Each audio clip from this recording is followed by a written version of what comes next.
Hi everyone, আশা করি সবাই ভালো আছেন। আমাদের চলমান যে জাভাস্ক্রিপ্ট টিউটোরিয়াল সিরিজটা চলছে সেখানে আমরা এখন একটা নতুন মডিউলে প্রবেশ করছি এবং এই মডিউলে আমরা অ্যাজাক্স নিয়ে আলোচনা করব। তো অ্যাজাক্স শব্দটা আপনারা যারা শুনে থাকবেন তারা তো খুবই ভালো, আর যারা শোনেননি তাদের জন্য বলছি যে আমরা এখন পর্যন্ত আমাদের যে জাভাস্ক্রিপ্ট সম্পর্কে যা যা জেনেছি সেখানে আমরা একটা ফাইলের মধ্যে বিভিন্ন কাজ কারবার করি, বিভিন্ন ধরনের কাজ কারবার করে ব্রাউজারে আউটপুট দেখাই। কিন্তু আমরা আমাদের একটা পার্টিকুলার জায়গাতেই কাজ করি, আমরা কিন্তু বাইরের কোনো ওয়ার্ল্ডের সাথে কানেক্ট করি না, তাই না? সো আমরা জানি যে আমরা যখন কোনো ওয়েবসাইট দেখি তখন সেখানে কি হয়, তখন সেখানে আমরা বিভিন্ন ডেটা কিন্তু আমরা দেখতে পাই। যেমন আপনি ফেসবুক ব্রাউজ করছেন, আপনি যখন যে কোনো পিসি থেকে আপনার প্রোফাইলটা যখন আপনি যান তখন কিন্তু আপনি আপনার প্রোফাইলের ইনফরমেশনটা দেখতে পান। তার মানে এই ডাটাটা কিন্তু আপনার পিসিতে থাকছে না, এই ডাটাটা কিন্তু সার্ভারে, অন্য একটা ফেসবুকের সার্ভারে থাকছে। যখন ফেসবুক আপনাকে ডাটাটা দেখাচ্ছে তখন আপনার ব্রাউজারে যখন আপনি রিকোয়েস্ট করছেন তখন মেইনলি আপনার browser on behalf of you ফেসবুককে রিকোয়েস্ট করছে এবং ফেসবুক তাকে ডেটা দিচ্ছে এবং সেই ডেটাটা ফেসবুকের ওয়েবসাইটে আমরা শো হচ্ছে। এটা হচ্ছে প্রসেস। তো এই যে ডেটা আদান প্রদান করা, এই যে ডেটা আমি নিয়ে আসছি সার্ভার থেকে, এই কাজটাই করে দেয় হচ্ছে অ্যাজাক্স। সো এটাকে বলা হয় অ্যাজাক্স রিকোয়েস্ট পাঠানো। তো আমরা আমাদের ব্রাউজার থেকে অ্যাকচুয়ালি অ্যাজাক্স রিকোয়েস্ট পাঠাবো এবং মানে একটা রেসপন্স পাবো। সো এটাকে বলা হয় রিকোয়েস্ট এবং রেসপন্স সাইকেল। মানে আমি একটা রিকোয়েস্ট পাঠাবো এবং একটা রেসপন্স আসবে। এই টার্ম দুইটাই মনে রাখতে হবে, একটা রিকোয়েস্ট, একটা হচ্ছে রেসপন্স। ঠিক আছে? সো এইটুকু বেসিক কনসেপ্ট থাকলে আমরা এবার দেখি যে W3 স্কুলসে কি বলছে। এখানে বলছে যে Ajax is a developer dream because you can read data from a web server. আপনি কোনো সার্ভার থেকে ডাটা রিড করতে পারবেন। শুধু তাই নয়, আপনি সার্ভারের কোনো ডাটা আপডেটও করতে পারবেন এবং আপনি চাইলে সার্ভারে কোনো ডাটা পাঠাতেও পারবেন ব্রাউজার থেকে। সো এই কাজগুলোই আমরা মূলত কমিউনিকেশন পারপাসে, ডাটা কমিউনিকেশন পারপাসে আমরা অ্যাজাক্স ব্যবহার করে থাকি। যেমন ফর এক্সাম্পল এখানে দেখেন, এখানে যখন আমি এই চেঞ্জ কন্টেন্ট বাটনটাতে চাপ দিব তখন এখানে একটা নতুন কন্টেন্ট আসছে এবং তারা বলছে যে এই কন্টেন্টটা মূলত আসছে সার্ভার থেকে, অন্য একটা জায়গা থেকে। ঠিক আছে? সো এই জিনিসটাই আমরা একটু ঝট করে দেখে ফেলবো যে কিভাবে কাজটা হচ্ছে। তাহলে আপনারা খুব বেশি থিওরিতে না যেয়ে আমি আপনাদেরকে সরাসরি কোডে দেখাই, তাহলে আপনারা বুঝতে পারবেন। তো সেটা করার জন্য আমি যেটা করেছি, আমি মূলত পরপর 5টা ভিডিও আপনারা পাবেন অ্যাজাক্স নিয়ে। ঠিক আছে? সো এই 5টা ভিডিওর জন্য এখানে লেসন 1, লেসন 2 এরকম করে 5টা লেসন আপনারা রিপোজিটরিতে পাবেন এবং ব্রাঞ্চের নামটাও ভিডিও ডেসক্রিপশনে দেওয়া থাকবে। সো এনিওয়েজ, সো আমি লেসন 1 ফোল্ডারে চলে যাচ্ছি এবং সেখানে দেখার জন্য আমরা জানি আমাদের একটা index.html ফাইল লাগবে এবং আমাদের একটা script.js ফাইল লাগবে, script.js ফাইল লাগবে। সো আমি যেটা করছি সেটা হচ্ছে index.html আমি একটা বয়লারপ্লেট কোড নিয়ে আসছি এবং ধরেন এখানে নাম দিচ্ছি অ্যাজাক্স ইন্ট্রোডাকশন, পেজের টাইটেল। ওকে, এবং এই জায়গাটাতে সিম্পলি আমরা যেটা করছি, একটা ডেমো নামে একটা ডিভ নিচ্ছি এবং তার মধ্যে ধরেন একটা h1 ট্যাগের মধ্যে ধরেন আমরা লিখলাম Ajax is A developers dream. ঠিক আছে? এই টেক্সটটা আছে এবং তার ঠিক নিচে আমরা একটা বাটন নিয়ে নিচ্ছি, বাটন, এবং তার মধ্যে ধরেন লিখছি যে চেঞ্জ দিস কন্টেন্ট, এই, এবং এই বাটনের অন ক্লিকে আমরা একটা ফাংশন কল করে দিব। তো ধরেন আমি সেটার নাম দিলাম লোড ডাটা। ঠিক আছে? আমরা জানি এইভাবে ফাংশন কল করতে হয়, এই আর কি। সো আমার ইউআইটা হয়ে গেল। এখন আমার কথা হচ্ছে এই যে লোড ডাটা ফাংশনটা সেটা আমি লিখবো কোথায়? আমার একটা স্ক্রিপ্ট ফাইল এখানে নিতে হবে। সো আমি যেটা করছি, স্ক্রিপ্ট সোর্সে / আমাদের এই script.js-টাকে চিনিয়ে দিচ্ছি। তাহলে এই ফাইলের কাজ আমাদের শেষ। এবার আমরা script.js-এ আসছি। script.js আমাকে কি করতে হবে?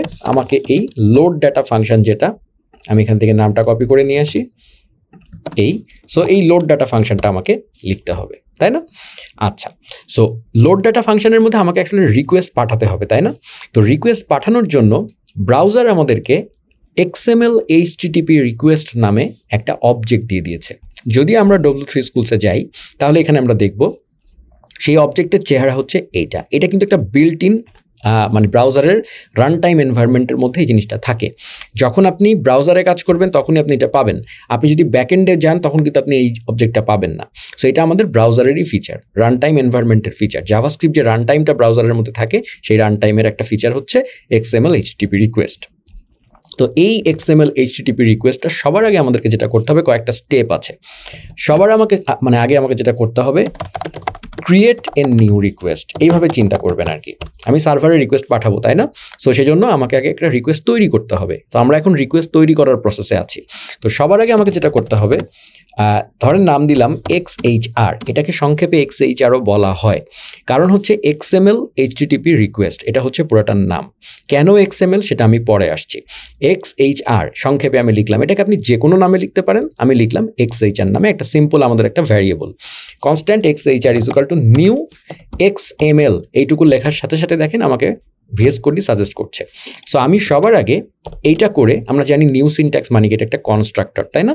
সো এইটা করে আমরা আসলে XML HTTP রিকোয়েস্ট অবজেক্টের একটা ইনস্ট্যান্স বানালাম। ঠিক আছে, আমরা তো অবজেক্ট ওরিয়েন্টেড সম্পর্কে একটু জেনেছি, ক্লাস অবজেক্ট সম্পর্কে আমার ধারণা আছে। তো সেখান থেকে আমরা ফার্স্টে একটা ইনস্ট্যান্স বানালাম। এখন আমাদের কাজ হচ্ছে, এখানে আমরা রিকোয়েস্ট প্রিপারেশন মোডে আছি, আমি আবারও বলেছি। সো এই রিকোয়েস্টে এখন কথা হচ্ছে, রিকোয়েস্টটা যখন আমি পাঠাবো, কয়েকটা জিনিস আছে এখানে। সবার আগে যে জিনিসটা, স্টেপগুলো এভাবে ফলো করা হয় যে যখন আমি রিকোয়েস্টটা পাঠাবো, রিকোয়েস্টটা পাঠানোর পরে যখন রিকোয়েস্টটা সাকসেসফুলি সার্ভার এসে পাঠাতে পারবে এবং সার্ভার যখন কোনো একটা রেসপন্স দিবে, এই পুরা ঘটনাটা ঘটবে হচ্ছে অ্যাসিনক্রোনাস ওয়েতে। তো এই যে ঘটনাটা ঘটবে, সেই ঘটনাটা আসলে আমরা জানবো কিভাবে যে আসলে রেসপন্স সাকসেসফুলি এসছে। সেই জন্য যেটা হচ্ছে, সে আমাদেরকে এই যে, আমি এখানে তাহলে একটা কমেন্ট দিচ্ছি যে এখানে আমি বলতে পারি যে what to do when response arrives, মানে রেসপন্স চলে আসার পরে আমরা কি করব সেটা আমরা আপফ্রন্ট বলে দিব। সেটার জন্য আমাদেরকে কি করতে হবে, এটা এদের রুল, সেটা হচ্ছে এই XHR-এরই অন লোড বলে একটা, দেখেন সাজেশনও দিচ্ছে, অন লোড বলে একটা কলব্যাক ফাংশনের মধ্যে আমরা এটা দিয়ে দিব। XHR-এর অন লোডের মধ্যে এটা একটা ফাংশন, সেটা একটা কলব্যাক ফাংশন। সেই কলব্যাক ফাংশনের মধ্যে আমরা যেটা লিখে দিব, ও আলটিমেটলি যেটা করবে, রিকোয়েস্ট সাকসেসফুলি সেন্ড হয়ে যাওয়ার পরে এই অনলোড ফাংশনের ভিতরে যে কলব্যাকটা আছে, মানে এই ফাংশনটা, এটা সে কল করে দিবে। তার মানে এই ফাংশনটা অ্যাকচুয়ালি রেসপন্স পাওয়ার পরে কল হবে। ঠিক আছে, এটা আমরা আরও এক্সাম্পল দেখবো, তখন ডিটেল আপনারা আরও বুঝবেন। সো XHR.onload-এ আমরা একটা ফাংশন বলে দিলাম, এটা একটা কলব্যাক ফাংশন, যেটা রেসপন্স পাওয়ার পরে কল হবে। তো এই অনলোডে আমরা কি বলবো, খেয়াল করে দেখেন, আমরা XHR.onload দিয়েছি, তাই না? সো তার মানে কি, আমরা কিন্তু XHR অবজেক্ট ইনস্ট্যান্সের মধ্যেই আছি। হ্যাঁ, তো এখন আমাদের প্রথম কাজ হবে, অনলোডের মধ্যে আমরা কি করতে চাই, আমাদের উদ্দেশ্য হচ্ছে এই যে ভিতরে আমাদের যে এই যে ডেমোটা আছে, এই ডিভটার সমস্ত কন্টেন্ট আমরা সার্ভার থেকে কোনো একটা ফাইল থেকে ডেটা পড়ে সেই ফাইলের ডেটাটা দিয়ে রিপ্লেস করে দিব এই ডিভের মধ্যে যে কন্টেন্টটা আছে সেটাকে। তো সবার আগে আমি যেটা করছি সেটা হচ্ছে, আমার যে প্লেস হোল্ডার ডিভ, সেটাকে আমরা ফার্স্টে নিয়ে নিই। ধরেন placeholder is equal to, বা একটা কন্টেইনার নাম দিতে পারি, আরও container document dot get element by ID, এবং আমাদের আইডিটা হচ্ছে ডেমো, সেটা আমি ফার্স্টে নিলাম। হ্যাঁ, এবং আমার কাজ কি হবে তাহলে, ডেমো, আমরা তো অলরেডি সম্পর্কে জানি, ডম সম্পর্কে, ডেমো ডট ইনার HTML। হ্যাঁ, এটার ইকুয়াল টু আমাকে কি করতে হবে, যে ডাটাটা আমি পাবো, সেই ডাটাটা আমি কোথার থেকে পাবো, রেসপন্স পাওয়ার পরে আমি সেই ডাটাটা কোথায় পাবো। বেসিক্যালি XHR যেটা করে, সে অটোমেটিক্যালি এই XHR অবজেক্টেরই রেসপন্সের মধ্যে সেটা দিয়ে দেয় একটা প্রপার্টির মধ্যে। তার মানে এটা পাবো হচ্ছে আমরা XHR ডট রেসপন্স, এটাকে আমি রেসপন্স টেক্সট দিচ্ছি। এখন আমরা আস্তে আস্তে ডিটেল বুঝবো। রেসপন্স টেক্সটের মধ্যে যে রেজাল্টটা রেসপন্স থেকে আসবে সেটা আমরা পেয়ে যাব। হ্যাঁ, মনে রাখবেন এই কলব্যাক ফাংশনটা কিন্তু ফায়ার হবে কখন, রিকোয়েস্ট পাঠানোর পরে, রেসপন্স সাকসেসফুলি পাওয়ার পরে, কিন্তু সেটা আমরা আপফ্রন্ট লিখছি, আগে থেকেই প্রিপেয়ার স্টেজে বলে দিচ্ছি। সো আমি যেটা সিম্পলি করব, ওই যে রেসপন্স টেক্সটটা আমি পাবো, সেই রেসপন্স টেক্সটটা আমি ইনার HTML-এ সেট করে দিব আর কি। এইটাই কিন্তু আমার XHR.onload-এর কাজ। এখন প্রশ্ন হচ্ছে, আমরা রিকোয়েস্ট, এখন এর পরের স্টেপ যে আমরা কোন URL-এ রিকোয়েস্ট করব বা সার্ভারের কোন ফাইলে রিকোয়েস্ট করব, সেই প্রিপারেশন স্টেজটা কোথায়। সো এখানে হচ্ছে আমি যেটা করছি, প্রিপেয়ার রিকোয়েস্ট। ওকে, প্রিপেয়ার রিকোয়েস্টে আমরা যেটা সবার আগে করব সেটা হচ্ছে XHR.open নামক একটা মেথড ব্যবহার করব। এটাও বিল্ট ইন মেথড। এই XHR-এর আমরা যেহেতু এই নিউ XML HTTP রিকোয়েস্ট করেছি, সো XML HTTP রিকোয়েস্টের একটা ইনস্ট্যান্স আমাদের কাছে চলে এসছে। এখন বিভিন্ন মেথড এবং প্রপার্টি আমরা ব্যবহার করছি। XHR.open-এর মধ্যে আমরা বলে দিব রিকোয়েস্টের বিভিন্ন বৈশিষ্ট্য বা ধর্ম। কীরকম, যেমন XHR.open-এ কী লাগবে আমি যদি এখানে মাউস নেই তাহলেই দেখেন সে দেখাচ্ছে মেথড URL। এই যে রিকোয়েস্টটা আমরা পাঠাই, হ্যাঁ, এই রিকোয়েস্ট বিভিন্ন ধরনের মেথডে পাঠাতে পারি। গেট মেথডে পাঠাতে পারি, আমি একটু এখানে লিখছি গেট, আমি এখানে এইভাবে লিখছি মেথডস গেট, পোস্ট, পুট, প্যাচ, ডিলিট, হ্যাঁ, অপশনস, এরকম অসংখ্য মেথড আছে। মূলত ব্যবহৃত হয় গেট, পোস্ট, পুট, প্যাচ, ডিলিট, এগুলো আর কি। সো গেট মেথড কখন আমরা ব্যবহার করি? যখন আমরা সার্ভার থেকে একটা ডেটা নিয়ে আসবো। পোস্ট মেথড কখন ব্যবহার করি? যখন আমরা সার্ভারে কোনো ডেটা জমা দিব তখন, ঠিক আছে। যখন আমরা পুট দেই, তার মানে হচ্ছে পুট বা প্যাচ, এগুলোর ক্ষেত্রে আমরা মূলত আপডেট করি, হ্যাঁ, সার্ভারে কোনো ডেটা ধরেন আপডেট করতে হবে, তখন এই মেথডটা ব্যবহার করি। যখন আমরা সার্ভার থেকে কোনো তথ্য ডিলিট করতে চাই, তখন আমরা ডিলিট মেথডটা ব্যবহার করি। সো সিম্পলেস্ট হচ্ছে গেট, সার্ভার থেকে সবচেয়ে বেশি ব্যবহৃত হয়। গেট মেথডটা আমরা শুধুমাত্র সার্ভার থেকে ডেটা নিয়ে আসবো, সার্ভারের ডেটায় কোনো চেঞ্জ করবো না বা সার্ভারকে কোনো ডেটা দিব না। সো তাহলে প্রথম প্যারামিটারে আমাকে বলতে হবে এই মেথডটা, সেটা একটা স্ট্রিং। সো সেখানে আমি দিলাম ধরেন গেট, কারণ আমরা সার্ভার থেকে ডেটা নিয়ে আসবো। সেকেন্ড প্যারামিটারে দেখেন এখানে কি বলছে, আমি মাউস নিলাম ইউআরএল, হ্যাঁ। সো ইউআরএলটা আমাকে এখানে বলতে হবে। সো আমি যেটা করছি, আমরা কোনো সার্ভার টার্ভারে এখানে যাচ্ছি না, আমি যেটা করছি আমাদের এই লেসন ফোল্ডারের মধ্যেই, যেহেতু এইটা আমি এই পুরো জিনিসটা আমি লাইভ সার্ভার দিয়ে চালু করে রেখেছি ভিএস কোডের, সো এটা অলরেডি কিন্তু একটা সার্ভার হিসাবে কাজ করছে। সো আমি যেটা করছি নিজেই কিন্তু নিজের একটা সার্ভার হতে পারে আবার। সো আমি যেটা করছি এই ফোল্ডারের মধ্যে ডেটা নামে একটা ফোল্ডার নিচ্ছি এবং তার মধ্যে ধরেন দিচ্ছি যে data.txt, একটা টেক্সট ফাইল সিম্পল, এবং সেখানে ধরেন আমি এখানে কিছু জিনিসপাতি লিখছি, এখানে টেক্সট আকারে আমি HTML লিখছি, এটা একদম টেক্সট ফাইল। সো আমি ধরেন এইভাবে লিখছি h1 এই, সো এখানে ধরেন দিলাম উই আর লার্নিং অ্যাজাক্স, ওকে। এবং এখানে ধরেন আমি একটা ডিভ নিচ্ছি, একটা ডিভ এই। সো আমি একটা কাজ করি, ওইখানে লেখা আসলে সমস্যা, আমি একটা লরেম এপসাম টেক্সট এখানে তৈরি করে নিলাম এই, এবং এই জায়গাটাতে ডিভের মধ্যে আমরা এই জিনিসটা দিয়ে দিলাম। সো এইটা আমার সিম্পল একটা ডেটা ফাইল, এই ফাইলে আমি রিকোয়েস্ট করে ডেটা নিয়ে আসবো। তাহলে আমার ইউআরএল কি হবে বলেন তো? আমি এখন script.js এ আছি, তাই না? সো তাহলে আমাকে যেটা করতে হবে এখানে ./data/data.txt। সো আমি ইউআরএলটাও দিয়ে দিলাম।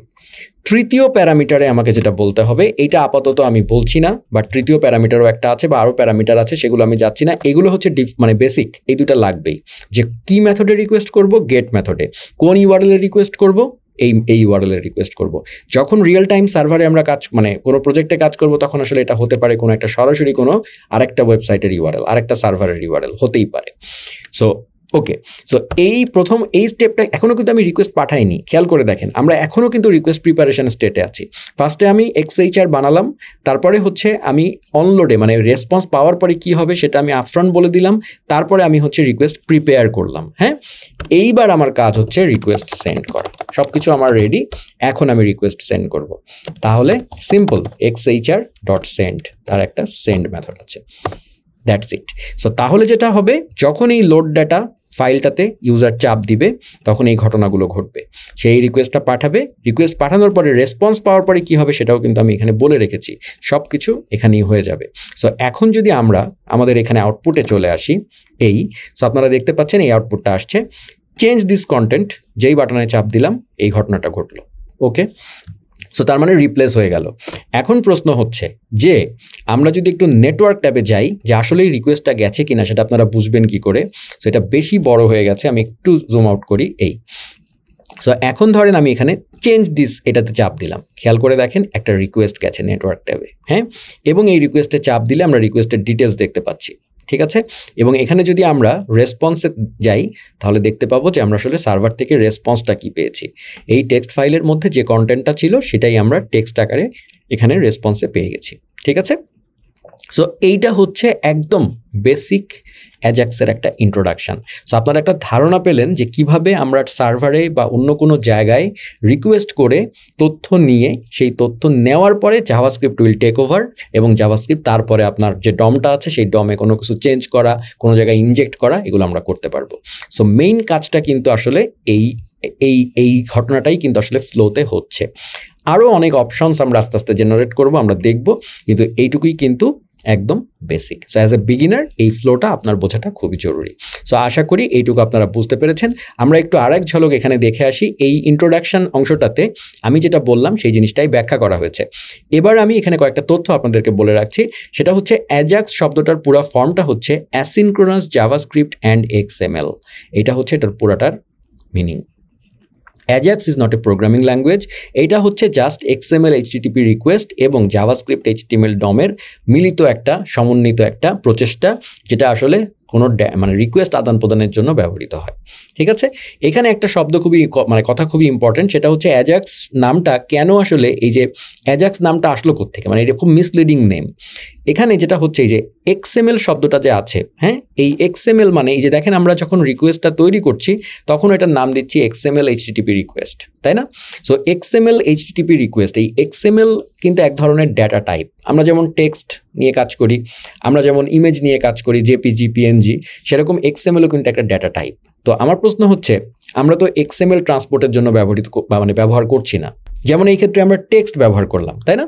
তো তার মানে এই নামটা কেন তাহলে শুধু XML? তাহলে কি অ্যাজাক্স শুধু XML নিয়েই কাজ করে? না, ব্যাপারটা সেরকম না। অ্যাজাক্স সব ধরনের জিনিস নিয়েই কাজ করে। XML HTTP রিকোয়েস্ট নামটা এই জন্য দেওয়া হয়েছে বিকজ এটা মাইক্রোসফট বানিয়েছে, এবং যে সময়টা এই জিনিসটা বানানো হয়েছিল তখন XML দিয়েই ডাটা ট্রান্সপোর্ট করা হতো। কিন্তু এখন বর্তমান সময়ে সবচেয়ে বেশি ব্যবহৃত হয় JSON, হ্যাঁ, খুবই কমন। তো তার মানে কিন্তু XML HTTP রিকোয়েস্ট কিন্তু সব ধরনের ডাটাই হ্যান্ডেল করতে পারে, কিন্তু যেহেতু ওই সময় XML নিয়ে বেশি কাজ করা হতো, নামটা XML দেওয়া হয়েছে এবং সেটাই রয়ে গেছে। হ্যাঁ, সো যেহেতু এটা পরিচিত হয়ে গেছে, এটা চেঞ্জ করেনি তারা। বাট এটা মনে রাখবেন যে XML দিয়ে কিন্তু আমরা সব ধরনের ডাটা ট্রান্সপোর্টই করতে পারি আর কি।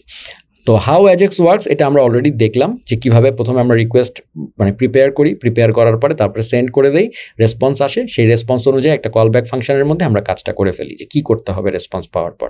তো সেই জিনিসটাই, সেই ফ্লোটাই এখানে বলা হয়েছে, এটা আপনারা একটু ভালো করে পড়ে নেবেন। এবং আরেকটা শব্দ যেটা মানে আরেকটা কথা যেটা বলতেই হবে, সেটা হচ্ছে আমরা নর্মালি এর আগেও কিন্তু আমরা ব্যবহার করেছি, যখন ওয়েব এপিআই আমরা শিখেছি তখন আমরা ফেচ এপিআই এর ব্যবহার দেখেছিলাম। এই যে এত কষ্ট করে রিকোয়েস্ট নিজে নিজে তৈরি করা, হ্যাঁ, এবং একটা একটা করে স্টেপ বাই স্টেপ ধরে ধরে প্রতিটা কী করতে হবে না হবে সব কিছু ম্যানুয়ালি বলে দেওয়া, এই প্রসেসে কিন্তু এখনকার দিনে কেউ কাজ করে না। হ্যাঁ, এখন যেটা হয় সেটা হচ্ছে আমরা ফেচ এপিআই ব্যবহার করি, একটা URL দিয়ে দিই। এই ফেচ এপিআইটা কিন্তু আর কিছুই না, এই ইন দ্য ব্যাক এন্ড সে কিন্তু এই XML HTTP রিকোয়েস্টটাই করে। তো ফেচ এপিআই হচ্ছে একটা সিম্পলার অ্যাপ্রোচ, যেটা হচ্ছে আসলে আমাদের জন্য কাজটা সহজ করে দিয়েছে অনেক। সো এই অ্যাজাক্স জিনিসটা আপনারা বুঝছেন কিন্তু একটা কনসেপ্ট হিসাবে, হয়তো আপনারা ব্যবহার করবেন না আপনাদের কোনো জায়গায়, বাট তার মানে এই নয় যে আপনারা বুঝবেন না, কারণ এই কনসেপ্টগুলো আপনার লাগবে। এই কনসেপ্টগুলো ওয়েবের একদম বেসিক কনসেপ্ট অ্যাজাক্স, সো এটা আপনাদেরকে বুঝতেই হবে, এবং জব ইন্টারভিউতেও কোশ্চেন করা হয় অ্যাজাক্স নিয়ে। সো এনিওয়েজ, সো এটাও বলে রাখলাম যে ফেচ এপিআই হচ্ছে আসলে আমাদের এই XML HTTP রিকোয়েস্টের ওপরেই একটা র্যাপার। এটা অনেকে স্বীকার করেন না, যে অনেকে এটা নিয়ে একটু মানে ওপিনিয়নেটেড, অনেকে এটা মনে করেন যে না, মানে ফেচ এপিআই টোটালি আলাদা, কিন্তু আসলে তা নয়। ফেচ এপিআই আসলে ইন দ্য ব্যাক এন্ড সে আসলে XML HTTP রিকোয়েস্ট ব্যবহার করে। এটার কারণটা হচ্ছে আমরা যখন কোনো রিকোয়েস্ট পাঠাই তখন এই যে দেখেন ফেচ অর XHR এখানে লেখাই আছে। সো এখানে কিন্তু আসলে আলটিমেটলি এটা দেখাই যাচ্ছে যে ফেচ করার সময়ও কিন্তু আমরা আসলে XHR রিকোয়েস্টই পাঠাই আসলে। হ্যাঁ, এবং এই মানে ওইটাই আমি বলতে চাচ্ছি যে ফেচও মানে ইন দ্য ব্যাক এন্ড সে কিন্তু আসলে XHRটাই ব্যবহার করে আর কি। সো এনিওয়েজ, সেই তর্কাতর্কিতে যাব না, বাট এটা আসলে আশা করি আপনারা এই অ্যাজাক্স সম্পর্কে একটা ইনিশিয়াল ইন্ট্রোডাকশন পেয়েছেন। এবার আমরা পরের ভিডিওতে চলে যাব এবং আর একটু ডিটেল জানবো।